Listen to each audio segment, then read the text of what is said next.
Because of all the bulbous Ford Crown Victoria police interceptors built for the 1992 through 2011 model years, we tend to think of the Crown Vic today as a police car or taxi that resembles the big brother of the early Taurus. In fact, the Crown Victoria name goes back to the middle 1950s when, no doubt inspired by the media sensation surrounding the coronation of Queen Elizabeth II in 1953, it went on to upscale versions of the Ford Fairlane.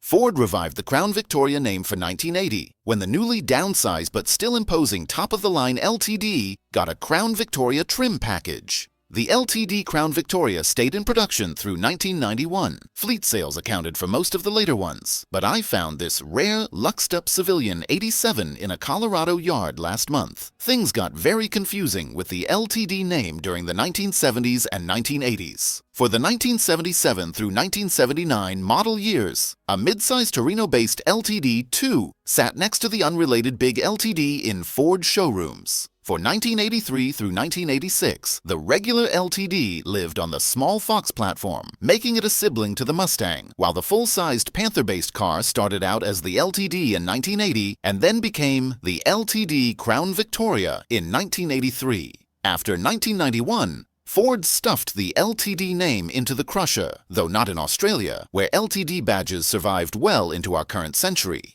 And the Crown Victoria became a model name in its own right. Federal requirements for 85-mile-per-hour speedometers and 55-mile-per-hour speed limits went away years before 1987. But the folks in Dearborn had already ordered these gauge clusters years before, and it didn't make financial sense to switch them out. With the 150 horsepower, 270 pound-feet Windsor Fifth 8 under the hood and tall highway gears, this car could stretch its legs well beyond 85. One of these cars features prominently as a villain in a Don't Trust the Other Guys 2004 TV commercial from Hertz. With peeling vinyl roof and distressed paint, this car wasn't worth enough to stay out of this place once it broke something and/or got parking tickets.